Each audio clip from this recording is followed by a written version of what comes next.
जो टॉपिक आप छोड़ोगे वहीं से आसान सवाल पूछा जाएगा। पिछले 11 सालों में डायमेंशन सीधी सीधी बेटा 7 बार पूछी गई है। सर हाइट के कारण क्या इफेक्ट आता है, डेप्थ के कारण क्या इफेक्ट आता है, घूर्णन के कारण क्या इफेक्ट आता है। इलेक्ट्रिक पोटेंशियल से अकेले सिर्फ पोटेंशियल फाइंड आउट करने के हमसे 6 बार सवाल पूछे गए हैं। Young's double slit experiment, Young का द्विध्रुवीय प्रयोग बहुत इंपॉर्टेंट है। कम से कम 20 क्वेश्चन के सही होने की आपको अपनी तरफ से गारंटी मिल जाएगी, खुद की तरफ से। हेलो हेलो हेलो, कैसे हैं हमारे प्यारे प्यारे नीट वॉरियर्स। स्वागत है आप सभी का हमारे इस प्यारे से चैनल पे जिसका नाम है नीट वाला हिंदी माध्यम। और मैं आज आप लोगों के लिए लेकर आया हूं एक स्पेशल वीडियो, बिल्कुल एक स्पेशल वीडियो जो कि आपको काफी ज्यादा बेनिफिट देने वाली है। तो अंत तक देखिएगा जरूर से जरूर। क्यों? हम बात करने वाले हैं आज फिजिक्स के वो चंद गिने चुने टॉपिक्स की जहां से सबसे ज्यादा सवाल पूछे जाते हैं। मतलब केवल अगर आपने उन टॉपिक्स को अच्छे से कर लिया तो कम से कम आपके 80 से 100 मार्क्स एटलीस्ट आपके पूरी तरह से सिक्योर हो जाएंगे। बिल्कुल, ये गिने चुने जो टॉपिक्स हैं ये आधारित है पिछले सालों के जितने भी पेपर्स हुए हैं। बेटा कितने पेपर्स? मैंने 11 साल के क्वेश्चन पेपर्स का एनालिसिस किया है। और यहां पे 2 बार जो रिपीटेड एग्जाम हुई थी, कब? 2015 में और 2016 में। तो उसके 2 पेपर मिला के अगर देखें तो हम लोग 13 पेपर्स हो गए हमारे पास। इन 13 पेपर्स में से मैंने कुछ 32 टॉपिक्स वो सेलेक्ट किए हैं जिनसे क्वेश्चंस सबसे ज्यादा पूछे जाते हैं। अगर आप उन क्वेश्चंस को, उन टॉपिक्स को अच्छे तरीके से कवर कर लेते हैं तो शानदार तरीके से आप अपने आप को सेफ जोन में रिप्लेस कर पाओगे। ध्यान क्या रखना है, टॉपिक तो कोई सा नहीं छोड़ना है, टॉपिक सारे कवर करने हैं। अगर आपको बेटा फिजिक्स में अच्छा स्कोर करना है, स्ट्रेटेजी आपकी क्या रहेगी? सबसे पहली बात तो टॉपिक कोई भी नहीं छोड़ना है। इन टॉपिक्स को जो मैं बताने जा रहा हूं इनको प्रायोरिटाइज करना है, मतलब इनको सबसे पहले करना है, इसके बाद में बाकी टॉपिक्स को करें। तो अगर मैं बात करूं आप लोगों से, क्या है सर बात, तो सबसे पहले तो सारे टॉपिक्स को कवर करें। सारे टॉपिक्स को बेटा आपको कवर करना है, कोई भी टॉपिक को छोड़ना नहीं है, क्योंकि जो टॉपिक आप छोड़ोगे वहीं से आसान सवाल पूछा जाएगा। बिल्कुल ध्यान रखिएगा इस बात को। तो सारे टॉपिक्स को कवर करना है, सारे टॉपिक्स को पढ़ना है, लेकिन पढ़ने का ऑर्डर प्रायोरिटी में रहेगा।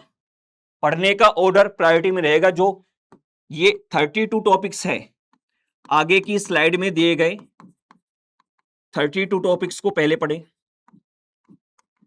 दिए गए 32 टॉपिक्स को पहले पढ़ें, टॉपिक्स को पहले पढ़ें। साथ में करना क्या है, पीवाईक्यूज पे ध्यान देना है। पीवाईक्यूज कम से कम बेटा 3 से 4 बार आपको करने पड़ेंगे। 3 से 4 बार पीवाईक्यूज करने हैं आपको। 3 से 4 बार पीवाईक्यूज करें। 3 से 4 बार पीवाईक्यूज करें। 3 से 4 बार। पीवाईक्यू का कॉन्सेप्ट क्या है, कॉन्सेप्ट को एटलीस्ट ध्यान में रखें, क्योंकि उन्हीं पे बेस्ड रिपीटेड क्वेश्चन आते हैं और डिराइव्ड पीवाईक्यू पूछे। डिराइव्ड पीवाईक्यू मतलब जो पीवाईक्यू पूछा गया है, जो क्वेश्चन आया हुआ है उससे मिलता जुलता, उसी से रिलेटेड कोई दूसरा क्वेश्चन बना के पूछा जाएगा। इसको बोलते हैं डिराइव्ड पीवाईक्यू, डीपीपीवाईक्यू। ठीक है, उसका भी आपको ध्यान में रखना है। बिल्कुल, तो ये 3 चीजें आपको बहुत अच्छी तरीके से ध्यान में रखनी है। सारे टॉपिक्स को पढ़ना है ना, 3 से 4 बार पीवाईक्यूज करने हैं, तो मिनिमम आप 100 मार्क्स फिजिक्स में स्कोर कर जाओगे। मिनिमम, मैक्सिमम तो बहुत अच्छा कर सकते हो, मिनिमम। कि जिन बच्चों ने उतने अच्छे तरीके से सारे टॉपिक्स को नहीं पढ़ा है, जिन बच्चों ने पूरे साल भर उतने अच्छी तरीके से मेहनत की है, खास तौर से उन बच्चों के लिए मैं बात कर रहा हूं। बेनिफिट सभी को होगा इस बात का, लेकिन आइए हम लोग बात करते हैं उन सारे टॉपिक्स की जो मैंने आप लोगों के लिए सेलेक्ट किए हैं। तो सबसे पहले अगर मैं बात करूं, देखिए बहुत कम समय में बहुत काम की बातें हम लोग समझ रहे हैं, तो सभी का ध्यान इधर रहे पूरी तरह से। बिल्कुल, तो डायमेंशन सबसे पहले अगर बात करें तो डायमेंशंस पूछी गई है 7 बार। पिछले 11 सालों में डायमेंशन सीधी सीधी बेटा 7 बार पूछी गई है। और डायमेंशनल एनालिसिस, एनालिसिस के सवाल मतलब डायमेंशनल एनालिसिस के जो एप्लीकेशन होते हैं उन पे बेस्ड सवाल पूछे गए बेटा 6 बार। ठीक है, तो वो आपको देखने पड़ेंगे सारे क्वेश्चंस। डिस्टेंस, डिस्प्लेसमेंट, वेलोसिटी और स्पीड से रिलेटेड क्वेश्चन आए 6 बार। देखिए कितना आसान टॉपिक है और कितने क्वेश्चंस पूछे गए हैं। काइनेमेटिक्स की जो इक्वेशन है हमारी, basic equation, v equal to u plus a t, s equal to u t plus half a t square, v square equal to u square plus 2as, कितनी बार सवाल पूछे गए हैं? देखो 6 बार। इसको भी ध्यान से समझिएगा। मोमेंटम और फोर्स से रिलेटेड 7 बार यहां पे सवाल पूछे गए हमसे, ठीक है। अगर मैं एफबीडी की बात करूं, एफबीडी की टेक्निक और इसके एप्लीकेशंस फ्रिक्शन के साथ, तो इस पे बेटा पूछे गए 6 बार सवाल, है ना। तो एफबीडी मेकिंग को बहुत इंपॉर्टेंस दिया जाता है, आप सभी इस बात को जानते हैं। एनएलएम जब अपन पढ़ते हैं तो एफबीडी पे बहुत जोर दिया जाता है और इसी का एप्लीकेशन वेरियस चैप्टर्स में हम लोग करते हैं। तो इनको आप पढ़िए अलग से, इन टॉपिक्स को ढूंढ ढूंढ के आपको पढ़ना है बेटा, इनको कंप्लीट क्लियर करना है, ठीक है। पावर, शक्ति से रिलेटेड 7 बार सवाल पूछा गया है। हाँ, कितनी सिंपल सी बात है, लेकिन 7 बार इससे सवाल पूछा गया है, ठीक है। कोलिजन से बेटा, टक्करों से 8 बार सवाल पूछा गया है ना। तो टक्करों के भाई 3 प्रकार होते हैं, आप जानते हैं, उन तीनों प्रकारों को कवर कर लेना, है ना। मूवमेंट ऑफ इनर्शिया और रेडियस ऑफ गायरेशन निकालने वाले 8 बार सवाल आए हैं।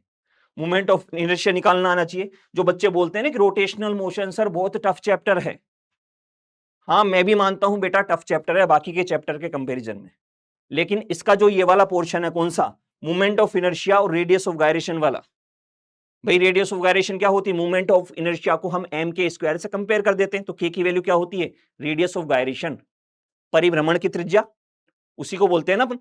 तो मूवमेंट ऑफ इनर्शिया निकालने वाला पोर्शन तो काफी आसान है। तो जिन बच्चों को रोटेशनल मोशन टफ भी लगता है, तो एटलीस्ट ये वाला पोर्शन तो आपका कंप्लीट कवर रहे, ताकि एक क्वेश्चन तो हमारा फिक्स हो जाए, ठीक है सर।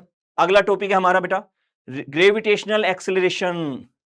आप सभी गुरुत्वाकर्षण वाले चैप्टर में पढ़ते हैं ग्रेविटेशनल एक्सेलरेशन, और इस पर प्रभाव किस किस के कारण, सर हाइट के कारण क्या इफेक्ट आता है, डेप्थ के कारण क्या इफेक्ट आता है, घूर्णन के कारण क्या इफेक्ट आता है, इन सभी के कारण जी की जो वैल्यू होती है वो आपको निकालनी आनी चाहिए, ठीक है। फिर आता है बेटा modulus of elasticity, Young's modulus, bulk modulus, shear modulus, है ना। इनसे रिलेटेड 6-7 बार सवाल पूछे गए हैं। हीट ट्रांसफर जो कि इंपॉर्टेंट टॉपिक है हमारा, हाँ, methods of heat transfer, mode of heat transfer जिसको बोलते हैं हम लोग, ऊष्मीय स्थानांतरण की विधियां, 6 बार यहां से सवाल आया है ना। थर्मोडायनेमिक्स के लॉज क्या लिखते हैं अपन, Q is equal to delta U plus W, first law, कितनी बार सवाल पूछा गया है बेसिक लॉ पे, 6 बार सवाल पूछा गया है। यहां से अगर मैं बात करूं work done in different process, तो वर्क डन से रिलेटेड कितनी बार सवाल आया है बेटा, देख लो कितनी बार सवाल पूछा गया, 7 बार सवाल आया है। हीट इंजन एंड रेफ्रिजरेटर 6 बार सवाल पूछा गया है, ठीक है। वेरियस लॉ, ये कौन से लॉ हैं सर, गैस नियम, गैस नियमों के ऊपर 6 बार सवाल आया है। एसएचएम की जो क्वांटिटीज होती है अलग अलग, सर कौन कौन सी, आवृत्ति हो गई बेटा, तरंग दैर्ध्य हो गई, आवर्तकाल हो गया, ठीक है, तरंग, कोणीय तरंग संख्या हो गई, बहुत सारी चीजें हैं यहाँ पे भाई। एसएचएम और वेव दोनों की जो क्वांटिटीज है उनसे रिलेटेड सवाल पूछे गए, कितनी बार बेटा, 9 बार, है ना। वेव में स्पेशली कौन सा, ऑर्गन पाइप और एयर कॉलम वाला सवाल, सन्नादि वाले सवाल, खुला organ pipe, open organ pipe and closed organ pipe वाले सवाल कितनी बार पूछेंगे बेटा, 9 बार पूछा गया है। इसी में रेजोनेंस ट्यूब वाले सवाल भी इंक्लूड हो गए। रेजोनेंस ट्यूब किसकी तरह काम करती है, रेजोनेंस ट्यूब काम करती है बेटा क्लोज्ड ऑर्गन पाइप की तरह, बंद ऑर्गन पाइप की तरह, तो इसको अच्छे से कवर कीजिएगा, ठीक है। इसके बाद आता है हमारा इलेक्ट्रिक पोटेंशियल, क्या लिखेंगे बेटा, इलेक्ट्रिक पोटेंशियल। इलेक्ट्रिक पोटेंशियल से अकेले सिर्फ पोटेंशियल फाइंड आउट करने के हमसे 6 बार सवाल पूछे गए हैं, 6 बार सवाल पूछे गए, देख लो। पोटेंशियल क्या होता है, V is equal to KQ/R लिखते हैं अपन। फिर अलग अलग सिचुएशंस के लिए अलग अलग पोटेंशियल की कैलकुलेशन आती है अपने पास, हाँ ठीक है। Combination of resistors, R equivalent निकालने वाला सवाल, तो R इक्विवेलेंट निकालने के बहुत सारे मेथड्स पढ़ते हैं अपन करंट इलेक्ट्रिसिटी में।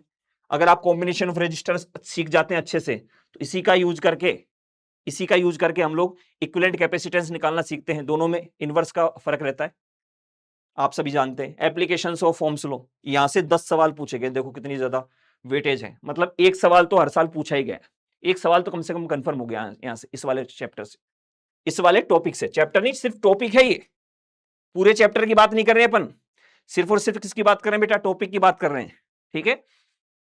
इलेक्ट्रिक पावर, कितने सवाल पूछे गए बेटा, 6 सवाल यहां से पूछे गए, 6 सवाल यहां से पूछे गए, ठीक है। इलेक्ट्रिक पावर, मैग्नेटिक, पिछली बार जो टॉपिक आया था वो सिर्फ पावर थी, वर्क पावर, एनर्जी में पावर अपन पढ़ते हैं केवल शक्ति।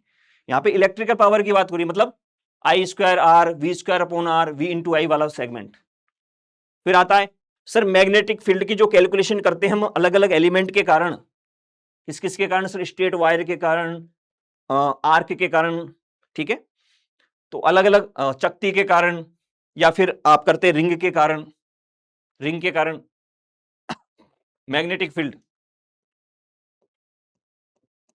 उसकी अक्ष पे, किसकी, रिंग की अक्ष पे, AC across LCR, alternating current, यहां पे एलसीआर एक साथ नहीं है, एलसी और आर तीनों है यहां पे, है ना बेटा, एलसी और आर तीनों की अपन ने बात की है। एलसी और आर के अक्रॉस जब एसी वोल्टता या एसी धारा हम लोग अप्लाई करते हैं तब क्या इफेक्ट्स आता है, उनसे 8 सवाल पूछे गए, मतलब एक सवाल हर साल पूछा गया है। देख पा रहे हैं आप लोग इस बात को। फिर रिफ्रैक्शन की बात करें, डिस्पर्शन बिकॉज ऑफ प्रिज्म, तो रिफ्रैक्शन और प्रिज्म वाले सवाल, खास तौर से रिफ्रैक्शन और साथ में प्रिज्म वाले सवाल कितने पूछे गए बेटा, 7 सवाल पूछे गए। तो रे ऑप्टिक्स तो बहुत बड़ा चैप्टर है, उसमें से आप ये देखिए ऑप्टिकल इंस्ट्रूमेंट और इसको ऐड कर लें तो 7 और 6 कितने सवाल पूछे गए बेटा, 13 सवाल तो इनमें से पूछे गए, मतलब लगभग 1.5 सवाल का एवरेज आ गया अपना साल का। क्लियर है कि ये बात, ठीक है। ये 26 टॉपिक हुए हैं हमारे।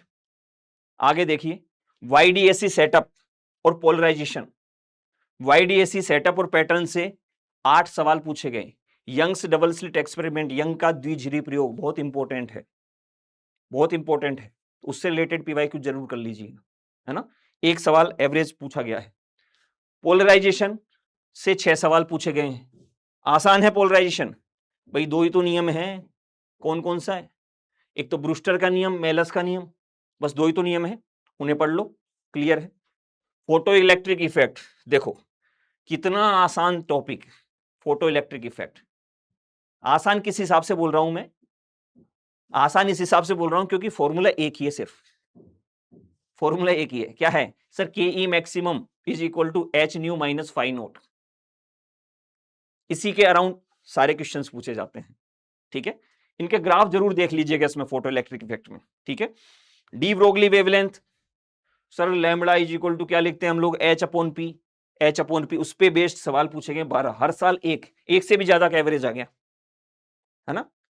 फिर आता है हमारा bourse theory, properties of electron in differential, मतलब वही इलेक्ट्रो न्यूक्लियस और एटम वाली बात, है ना, तो यहां से 10 सवाल पूछे गए।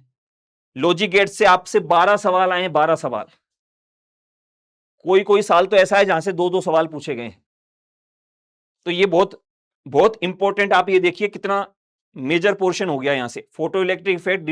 ये पूरा जो पोर्शन है हमारा कौन सा हो गया बेटा, ये पूरा पोर्शन हमारा किसको कवर कर रहा है, मॉडर्न फिजिक्स को कवर कर रहा है। तो मॉडर्न फिजिक्स से आप देखिए 25 और 10 35 और 45 47 सवाल आ गए बेटा, तो 13 चौक 4 सवाल पूछे गए हर साल। केवल 4 टॉपिक की बात कर रहा हूं मैं, इन 4 टॉपिक, इन 4 टॉपिक से, पूरा चैप्टर नहीं है। सेमीकंडक्टर पूरे चैप्टर की बात नहीं की है मैंने, केवल लॉजिक गेट वाला पोर्शन जो छोटा सा पोर्शन है, जो कि सिंपल भी लगता है आप लोगों को, ठीक है। तो इन सबको अगर अपन देखें बेटे तो कितना आ गया, यहां से 252 क्वेश्चन अपने बनते हैं, तो 13 साल के हिसाब से लगभग 260 होने चाहिए, मतलब 20 क्वेश्चन हर साल इन 32 टॉपिक से आपसे पूछे गए हैं। तो अगर आप इन 32 टॉपिक्स को बहुत अच्छे से कर लेते हैं, मतलब कम से कम 20 क्वेश्चन के सही होने की आपको अपनी तरफ से गारंटी मिल जाएगी, खुद की तरफ से अगर आप करते हैं तो। मेरा मानना यह है कि आपको प्रायोरिटी के ऑर्डर में चीजों को पढ़ना है, चीजों को बहुत अच्छे से करना है। 3 से 4 बार पीवाईक्यूज तो करने ही है, लेकिन साथ में करना क्या है, इस प्रायोरिटी के ऑर्डर में अपने टॉपिक्स को कंप्लीट करें। टॉपिक कोई भी नहीं छोड़ना है, क्योंकि हो सकता है जो टॉपिक आप छोड़ के जाएं उससे आसान सवाल पूछ लें, ठीक है। तो बढ़िया तरीके से अपनी सारी चीजों को शानदार रखिए, पूरी मेहनत करिए, आप लोग कर भी रहे हैं। मिलते हैं बेटा अगले किसी वीडियो में। आपकी फिलहाल ये जो परेशानी है वो मेरे हिसाब से सोल्व हो गई है। चलिए, thank you very much, bye.